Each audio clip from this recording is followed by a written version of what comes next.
ಎಲ್ಲರಿಗೂ ನಮಸ್ಕಾರ. ನಾನು ಡಾಕ್ಟರ್ ವೆಂಕಟರಮಣ ಹೆಗಡೆ, ವೇದ ಆರೋಗ್ಯ ಕೇಂದ್ರ, ನಿಸರ್ಗಮನೆ ಶಿರಸಿ. ಆತ್ಮೀಯ ವೀಕ್ಷಕರಿಗೆ, ಆತ್ಮೀಯ ಸಾಧಕರಿಗೆ ನಮ್ಮ ಯೂಟ್ಯೂಬ್ ಚಾನಲ್ಗೆ ಹೃದಯಪೂರ್ವಕ ಸ್ವಾಗತವನ್ನು ಹೇಳ್ತಾ, ಒಣದ್ರಾಕ್ಷಿ ಪಥ್ಯ. ಹೌದು, ಒಣದ್ರಾಕ್ಷಿಯನ್ನು ಯಾವ ಒಂದು ತೊಂದರೆಗಳಲ್ಲಿ ತೆಗೆದುಕೊಳ್ಬೋದು, ಯಾವ ತೊಂದರೆಯಲ್ಲಿ ತೆಗೆದುಕೊಳ್ಬಾರ್ದು, ಇದು ಎಷ್ಟು ಉಪಯುಕ್ತ, ಇದನ್ನೆಲ್ಲ ತಿಳ್ಕೊಳ್ಳಿಕ್ಕಿದ್ದೇವೆ ಕೇವಲ ಒಂದೇ ನಿಮಿಷದಲ್ಲಿ ಶಿರಸಿ ಧಾತ್ರಿ ಆಯುರ್ವೇದ ಕೇಂದ್ರ ಡಾಕ್ಟರ್ ವಿನಾಯಕ್ ಹೆಬ್ಬಾರ್ ಅವರಿಂದ. ಅದನ್ನು ತಿಳಿಯುವ ಮುನ್ನ ಡಿಸ್ಕ್ರಿಪ್ಷನ್ ಬಾಕ್ಸಲ್ಲಿ doctor Hegde's health tips WhatsApp group link ಇದೆ. ಆ ಲಿಂಕನ್ನು ಕ್ಲಿಕ್ ಮಾಡಿ ನಮ್ಮ ಗ್ರೂಪನ್ನು ಜಾಯ್ನ್ ಆಗಿ ಡೈಲಿ ನಾವು ನಿಮಗೆ ಹೆಲ್ತ್ ಟಿಪ್ಸನ್ನು ಕಳಿಸ್ಕೊಡ್ಲಿಕ್ಕೆ ಸಾಧ್ಯ ಆಗುತ್ತೆ.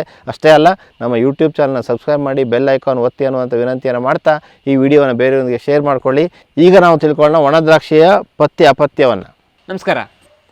ಯಾವುದೇ ರೋಗ ಇದ್ದರೂ ಕೂಡ ನಮಗೆ ಸುಸ್ತಿದೆ ಅಂತ ಆದರೆ ಆ ಸುಸ್ತನ್ನು ಕಡಿಮೆ ಮಾಡಲಿಕ್ಕೆ ಒಂದು ಅದ್ಭುತವಾದದ್ದು, ಅದು ಜ್ವರ ಇರ್ಬೋದು ಅಥವಾ ಬೇರೆ ಯಾವುದ್ಯಾವುದೋ ಕಾರಣಗಳಿಂದ ಸುಸ್ತಾಗ್ತಾ ಇದ್ದಿರ್ಬೋದು.